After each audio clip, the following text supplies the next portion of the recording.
दोस्तों, सब्सक्राइब करो टेक्नोबाज को और प्रेस करो इस घंटे को ताकि आप देख पाओ वीडियोस सबसे पहले। हेलो व्हाट्सअप पीपल, कैसे हैं आप सभी। तो दोस्तों, नए नए गैजेट्स यूज करने का तो सभी लोगों को मन करता है, बट वो गैजेट्स अगर आपके कंट्री में अवेलेबल हो तभी आप उसे परचेज कर सकते हैं। तो जी नहीं, ये बिल्कुल गलत है। अगर आपके कंट्री में वो गैजेट्स रिलीज भी नहीं हुआ तो भी आप उसे परचेज कर सकते हैं। कहां से और कैसे, सब जानेंगे इस वीडियो के अंदर। तो दोस्तों, क्या होता है कि बहुत बार हमारे पड़ोसी कंट्री में या दूसरे कंट्री में प्रोडक्ट तो रिलीज हो जाता है, बट हमारे कंट्री में वो रिलीज नहीं होता है, बट लेट्स होता है या कुछ प्रोडक्ट नहीं रिलीज होता है। बात करते हैं Xiaomi फोन की, Redmi फोन की, जो कि अभी इंडिया में धमाल मचाई हुई है। तो उसके जो प्रोडक्ट्स हैं वो चाइना में काफी पहले रिलीज हो जाते हैं, या फिर Xiaomi के बहुत सारे ऐसे प्रोडक्ट हैं जो चाइना में रिलीज तो हो चुके हैं बट अभी तक वो इंडिया में रिलीज नहीं हुए। जैसे MI स्कूटर की जहां तक बात करें, वो चाइना में बहुत पहले से बिक रहा है बट इंडिया में अभी तक वो आया भी नहीं है। Xiaomi के कुछ मोबाइल्स हैं जो कि चाइना में 6-6, 7-7 महीना पहले रिलीज हो चुके हैं, बट इंडिया में अभी तक उसका कोई नामो निशान नहीं है। तो वैसे प्रोडक्ट्स को कैसे हम परचेज करें? तो गैजेट फ्रीक सभी लोग होते हैं, नए नए गैजेट्स यूज करने का सभी को मन करता है। जैसे सेल्फी ड्रोन हुआ, या बहुत सारी ऐसी वेबसाइट्स आप चाइना की ओपन करके देखोगे तो आपको यूनिक गैजेट्स दिखेंगे, यूनिक चीज दिखेगी जिसे आपको परचेज करने का मन करेगा। तो वो गैजेट्स आप कहां से खरीदो, कौन सी ऑथराइज्ड वेबसाइट है, कौन सी वेबसाइट ट्रस्टेड वेबसाइट है, कैसे पेमेंट करें, कैसे उसे इंडिया में शिप करें, एक्सपोर्ट ड्यूटी, इंपोर्ट ड्यूटी क्या होती है, कौन सा शिपिंग चार्जेस अच्छा, कौन सा शिपिंग कुरियर अच्छा होता है, कौन सी कुरियर कंपनी अच्छी होती है, सारा कुछ जानेंगे इस वीडियो के अंदर। So let's get started. मैं हूं अयान और आप देख रहे हैं चैनल टेक्नोबाज।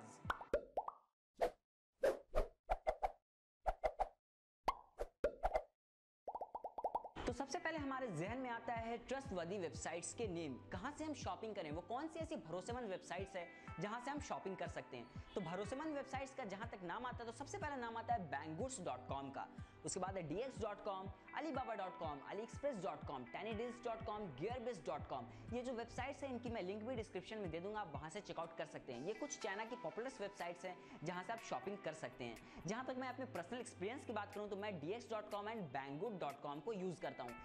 ये मैं पिछले 2 साल से इन वेबसाइट्स को यूज कर रहा हूं और ये बिल्कुल बेस्ट वेबसाइट्स हैं। Banggood.com की जहां तक बात करें तो इनकी पैकिंग भी अच्छी है और ये काफी जल्दी डिलीवर्ड भी करते हैं इंडिया के अंदर।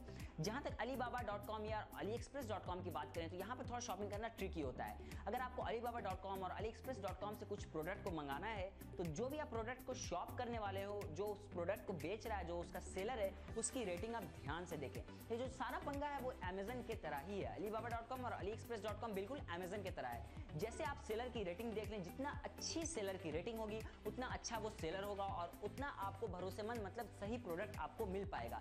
कम सेलर की रेटिंग से अलीबाबा और अली एक्सप्रेस से बिल्कुल सामान ना लें, नहीं तो आपको पछताना पड़ सकता है। चलिए अब बात कर लेते हैं, ये तो बात हो गई हमारे शॉपिंग वेबसाइट्स की। अब हम बात कर लेते हैं कि इसमें कितने चार्जेस इन्वॉल्व रहते हैं। कोई भी आप प्रोडक्ट खरीदते हैं तो आपको पैसे तो पे करने होंगे। अब इसके अंदर आपको कितने एक्स्ट्रा पैसे पे करने होते हैं इंडिया में सामान मंगाने के लिए और क्या क्या कौन कौन से चार्जेस इन्वॉल्व रहते हैं। तो इसमें 4 तरह के चार्जेस इन्वॉल्व है। सबसे पहला चार्ज तो इसमें इन्वॉल्व है प्रोडक्ट प्राइस का। आपको कोई भी प्रोडक्ट खरीदना है तो उसकी जो स्पेसिफिक प्राइस है जिसे आपको पे करना ही करना है। कोई 6000 का प्रोडक्ट है तो आपको 6000 तो पे करना ही करना है, जो कि उस प्रोडक्ट की प्राइस है। सेकंड चार्जेस इन्वॉल्व इसमें रहता है करेंसी कन्वर्शन का। मान लीजिए आप इंडिया में हैं या फिर बांग्लादेश में हैं या फिर पाकिस्तान में हैं, तो आपके अपनी कंट्री की एक स्पेसिफिक करेंसी होती है और आप अगर चाइना से कोई सामान खरीद रहे हैं तो आप जो पे करोगे उन्हें पैसे, वो तो आप चाइना इयॉन में पे करोगे। तो वो जो करेंसी कन्वर्ट होगी इंडियन रुपीज से चाइना के इयॉन में कन्वर्ट होगी करेंसी, तो उसके बैंक कुछ चार्जेस लेते हैं, 2 या 3% या 1% चार्जेस लेते हैं। तो वो हो गया आपका second charges involve currency conversion का। थर्ड चार्ज आता है इसमें शिपिंग चार्ज। शिपिंग चार्ज जो है, आप अगर इंडिया पोस्ट यूज करते हो, किसी कंट्री की रजिस्टर्ड आप पोस्ट को यूज करते हो, तो उसमें आपको समझिए तो बिल्कुल ना के बराबर पैसे लगते हैं। 60 रुपया लगते हैं या फिर $1 के आसपास लगते हैं, या कभी कभी तो फ्री भी आ जाता है। और अगर आप एक्सप्रेस वे डिलीवरी यूज करते हैं तो उसमें कुछ ज्यादा पैसा लगता है। इसके बारे में हम आगे बात करेंगे। फिर उसमें फोर्थ जो आता है चार्जेस इन्वॉल्व है वो है कस्टम ड्यूटी। किसी भी दूसरे कंट्री का सामान अगर आप परचेज करते हैं और अपने कंट्री में मंगाते हैं तो उसमें कस्टम ड्यूटी कुछ चार्ज लगता है। हर का अलग अलग बंधा हुआ है कि कितने रुपीस पे कितना कस्टम ड्यूटी लगेगा, कितने पे कितना % लगेगा।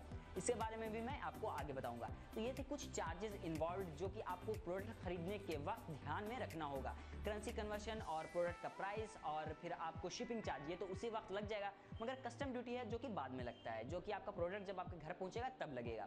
अब आइए हम बात करते हैं पेमेंट कैसे करेंगे। पेमेंट करने का इसमें 3 तरीका है। सबसे पहला पेमेंट करने का तरीका तो हो गया पेपाल।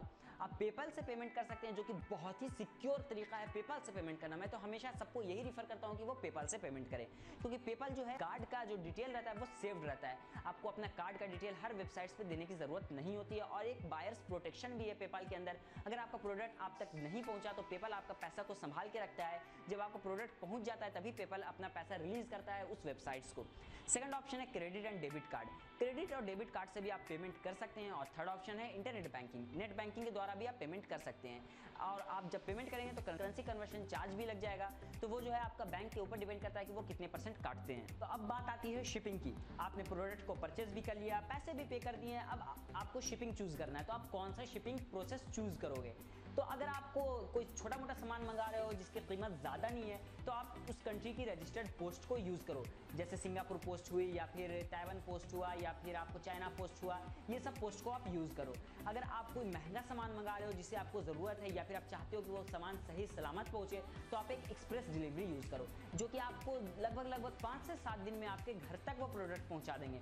और अगर आप इंडिया पोस्ट को, या फिर चाइना पोस्ट को, या फिर सिंगापुर पोस्ट को चुनते हो, तो ये लगभग 3 हफ्ते या फिर कभी कभी तो 4 हफ्ते भी ले सकते हैं, 1 महीना भी ये लेते हैं। इसमें इतना लेट इसलिए होता है क्योंकि आपका जो प्रोडक्ट आता है वो कस्टम ऑफिसर, वहाँ जो कस्टम ऑफिस में आता है, तो कस्टम ऑफिसर आपको एक लेटर लिखते हैं, वो लेटर आपके पास आता है। फिर आपको उस लेटर के साथ अपना जो ID कार्ड वगैरह है वो आपको अटेस्ट करके वो भेजना होता है स्पीड पोस्ट से, या फिर उसे पोस्ट करना होता है। फिर वो वहाँ से आपका प्रोडक्ट को रिलीज़ करते हैं, और जो आपका कस्टम चार्ज लगता है वो आपको पोस्टमैन को, डाकिया को दे देना होता है। एक्सप्रेस डिलीवरी वाले क्या करते हैं कि आपका जो DHL है या फिर FedEx है, वो क्या करते हैं कि आपका जो प्रोडक्ट आता है कस्टम ऑफिस में फंसता है, वो अपने बिहाफ पे प्रोडक्ट को वहाँ से छुड़ा लेते हैं। आपको वो एक ईमेल करते हैं, ईमेल पे आपको वो आपका जो भी आधार कार्ड है या फिर वोटर ID कार्ड है वो आपको उनको मेल बैक करना होता है। वो आपका प्रिंट लेके अपने बिहाफ पे आप वहाँ से प्रोडक्ट को कस्टम ऑफिस से छुड़ा लेते हैं, और जितना पैसा लगता है वो वहाँ पे कर देते हैं। और उसके बाद जो उनका बंदा लेके आता है आपके घर पे, वो आप उनको जितना भी कस्टम चार्ज, कस्टम ड्यूटी लगता है, वो आपको कस्टम ड्यूटी उन्हें पे कर देना होता है। जहाँ तक हम बात करें शिपिंग चार्जेस की, तो शिपिंग चार्जेस अगर आप रजिस्टर्ड पोस्ट से मंगाते हो तो ये अमूमन फ्री रहता है, मतलब लगभग फ्री ही रहता है। कभी कभी $1 या आपको $0.5 देना होता है। और जहाँ तक हम एक्सप्रेस डिलीवरी की बात करें तो इसमें आपको $50 to $60 देना होता है। अगर आप महंगा प्रोडक्ट मंगा रहे हैं तब आप तो एक्सप्रेस डिलीवरी यूज़ करें, और अगर आप महंगा प्रोडक्ट नहीं मंगा रहे हैं तो आप सिंपली रजिस्टर्ड पोस्ट उस कंट्री का यूज़ करें। रजिस्टर्ड पोस्ट में Singapore post is best. Singapore post बिल्कुल बेस्ट पोस्ट है। मैं इससे banggood.com से इस पे से मैं शॉप कर चुका हूँ, और इसके ज़रिए मैं मंगा चुका हूँ। इसमें मुझे 2 हफ्ते लगे थे, मगर ये बहुत अच्छी पोस्ट है सिंगापुर पोस्ट, आप इसी से मंगाएं। चलिए अब हम बात करते हैं कस्टम ड्यूटी की। तो कस्टम ड्यूटी जो है एक सेट है। अगर इंडिया की बात करें तो यहाँ तो हर चीज़ों का लॉ है कि आपको इतने % पे इतना चार्ज लगता है, इतने % पे इतना चार्ज लगता है। अगर 20,000 का है अमाउंट तो उस पर 2% लगेगा, अगर 40,000 का मोबाइल है तो इसमें 5% लगेगा। इस तरह से कस्टम ड्यूटी लगता है।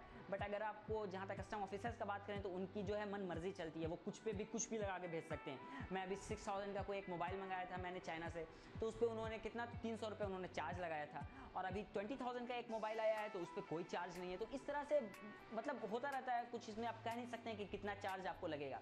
आप जिस भी वेबसाइट से, मैं इसका एक ट्रिक आपको बता रहा हूँ, आप या कहिए एक हैक बता रहा हूँ आपको मैं, आप जिस भी वेबसाइट से चाइना से शॉप करते हैं, अगर आपको कस्टम चार्ज बचाना है अपने कंट्री के अंदर, मतलब कि जो भी आपका फालतू का कस्टम चार्ज लगेगा, तो उसका ये हैक है। तो आप सिंपली उस वेबसाइट को, वहाँ पे एक चैट का ऑप्शन रहेगा या एक मैसेज का ऑप्शन रहेगा उस सेलर को। तो आप जिस भी सेलर से परचेज कर रहे हैं उनको एक मैसेज आप छोड़ दीजिए कि आपके जो भी प्रोडक्ट है उसके ऊपर मार्क एज एन गिफ्ट कर दें। अगर वो मार्क एज अ गिफ्ट कर देंगे तो आपको कस्टम चार्ज नहीं लगेगा, क्योंकि custom duty mark as a gift पे चार्ज मतलब लगता ही नहीं है, बहुत कम लगता है, लगता ही नहीं है, या फिर लगेगा भी तो बहुत कम लगेगा। तो ये एक हैक है, आप इसे जब भी मंगाएं तो ये करके ज़रूर देखें। मैं तो करता रहता हूँ, जो कि मुझे सामान आते रहते हैं जब भी मैं मंगाता हूँ। तो ये था कुछ आपके लिए इंपॉर्टेंट सा टिप्स एंड ट्रिक्स जहाँ से आप शॉपिंग कर सकें चाइना से या फिर कहीं से भी।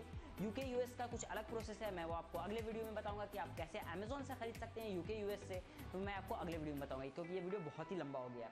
तो अगर ये वीडियो आपको अच्छा लगा तो प्लीज़ इस वीडियो को लाइक करें, सब्सक्राइब करें इस चैनल को। अगर आपका कोई फीडबैक, सुझाव, सजेशन हो तो उसे कमेंट बॉक्स में लिखना ना भूलें। और हाँ, अगर आपका कोई क्वेश्चन हो इस वीडियो के रिलेटेड तो उसे भी कमेंट बॉक्स में लिखना ना भूलें। मैं जल्द से जल्द आपके कमेंट का रिप्लाई देने की कोशिश करूँगा और उसे भी सॉल्व करूँगा।